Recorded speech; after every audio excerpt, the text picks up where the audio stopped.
Hello and welcome back, everybody. Today we are going to be talking the Bifrost. This is a new game mode for Northgard. Very exciting. It's going to be a PvE mode. It's very, very interesting. I watched the gameplay from the developers. I recommend that you check that out. It's on Twitch. You will have a team of anywhere from 1 to 4, although they made it sound like it's very difficult to play by yourself on this mode. You're going to probably need to have 2 or 3 people. It sounds like the minimum. We're not obviously it's in beta, so they might be able to fix that and make it a little bit easier, but it's meant for multiple players. It's a PvE mode where you seem to start with your base. You start on a map. There's objectives like, example, killing a wyvern, closing a portal where the frost giants are, etc., etc. Normal things that you would have in other game modes.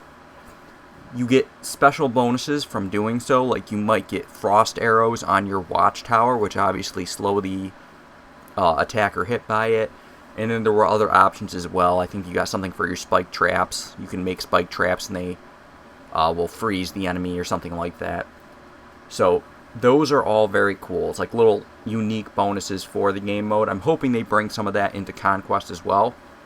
One of the things I will talk about that I think they should bring into Conquest, as a big Conquest fan, is the unique knowledge. But we'll get into that in a second. Let me just start by reading the patch notes, essentially. As previously mentioned, the game mode is designated to play cooperatively with your friends. It's a PvE mode.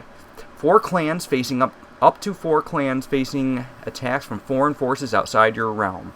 There was a unique enemy shown called the Venir, which is going to be a new enemy that essentially comes at you in waves, along with Valkyries, giants, and I think even kobolds and stuff. I think all the normal enemies were there. Obviously, to stand up to them, you need to unite with your allies and become stronger than ever. So, the interesting thing about the game mode is you do not get your unique abilities. Let me actually stay here so I'm staying with what I'm reading here. You do not get your unique abilities to start, so your special lore is not there. So for like the stag, you would not get the gold upgrade for the scalds you can get from your lore tree that I'm a big fan of. That just doesn't come automatically. You need to earn it by surviving the winter. At least that's how they have it set up right now.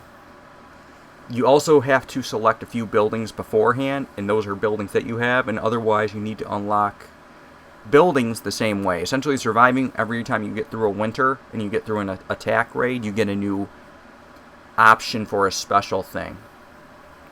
That being said, they said essentially if you beat the first map, you go to a new map, and all these bonuses do cross over.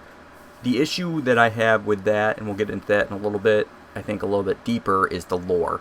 Because obviously you need to get lore, unlock it, put it in your lore tree, and then every time you switch maps, it sounds like you essentially start over, which means you would have to re-unlock it. So it's kind of, it's not very, it's good in the fact that you can place it anywhere you want in your lore tree, but it's bad in the fact that you would have to earn it every time. Like, I don't think you start with your maximum lore.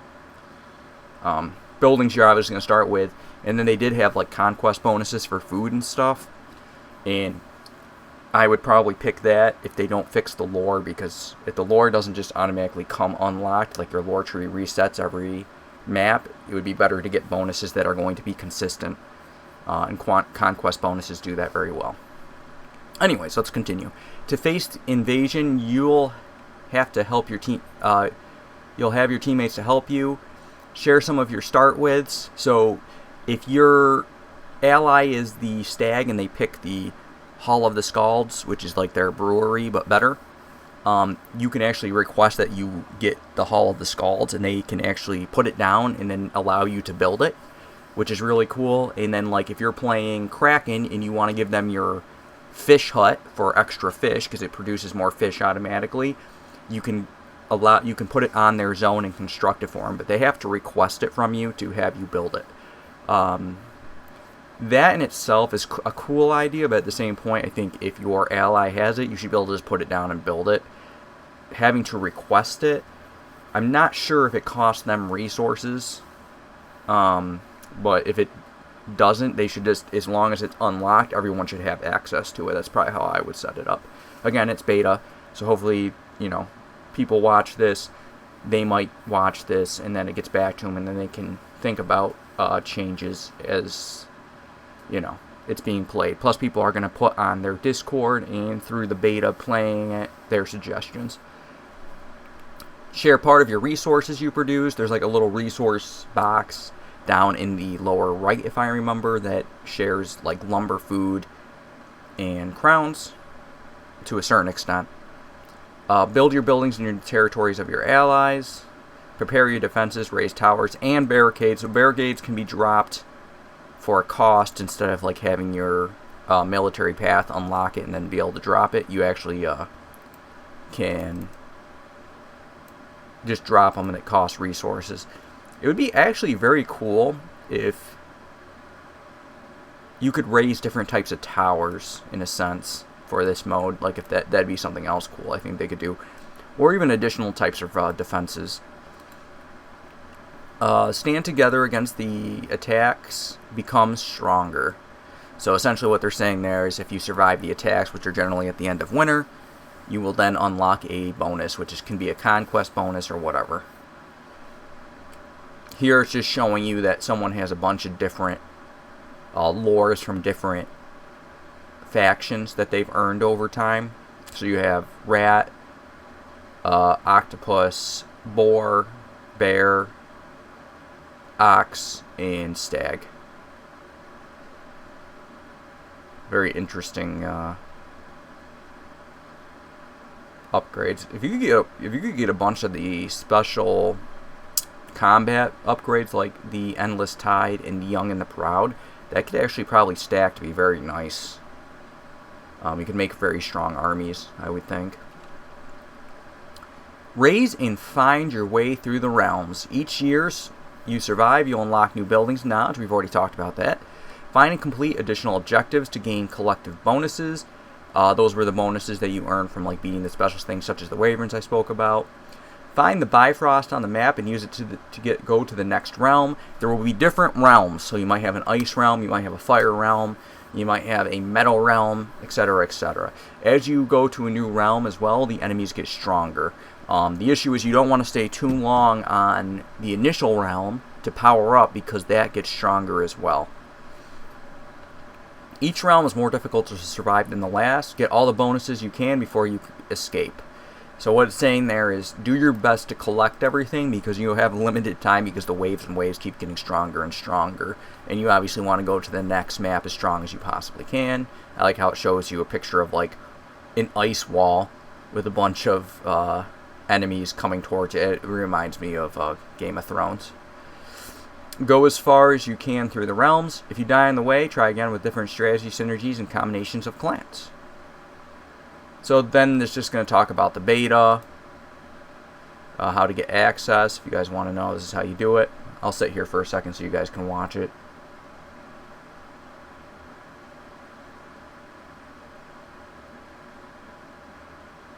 That's how you get to the beta.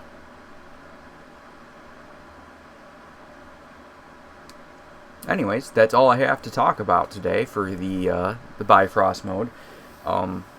I enjoyed the video on the Bifrost. As I said, there's only a couple things like the clan lore. I hope remains every mission. Like when you switch maps and you escape through the Bifrost, I hope they don't reset that because that's going to make other conquest bonuses and consistent, automatically active from the beginning of the game bonuses slightly better overall than lore, simply because you'll have to actually tech to the lore to get to it.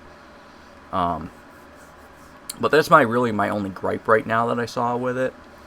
The upgrades seem cool. They have limited, oh, something else that I didn't mention. So when you pick a clan, clans have special effects, like with fame that they gain, and they also have special effects just generally, like they get certain items or certain units or whatever, or they get certain bonuses that they just passively have right at the beginning of the match. I really should have looked one up for an example. I can't even think one off the top of my head when I play this game all the time. But you can essentially get like a starting bonus for your faction that goes to all your allies. So that seems really awesome, and they're going to add more. So you might have 2 or 3 options to pick from that you can give all your clan members, which would just be nuts if you look at certain clans and see all their bonuses. As of right now, they've made it so you can only use specific clans, and they have it on, like, they plan on doing it on a rotation. That could be interesting, but it would also be cool if they just leave everything open. I could see it working both ways. If they wanted to make you change up your gameplay style and force you out of, like, your comfort zone, making it randomized would be a cool idea. So I could see them going both ways with it. I'm not sure. I kind of like the option of being able to do whatever I please, so I'd prefer that, but I can understand them making it random so that you kind of have to switch out of your comfort zone or try something new. So, yeah. Anyways, I wish you all luck. I definitely would recommend that you guys check out the Twitch stream that they did for it. That is probably going to be the best way to get a better understanding of what I'm talking about if anything wasn't 100% clear. And I will see you guys on the Bifrost. Catch you later, guys.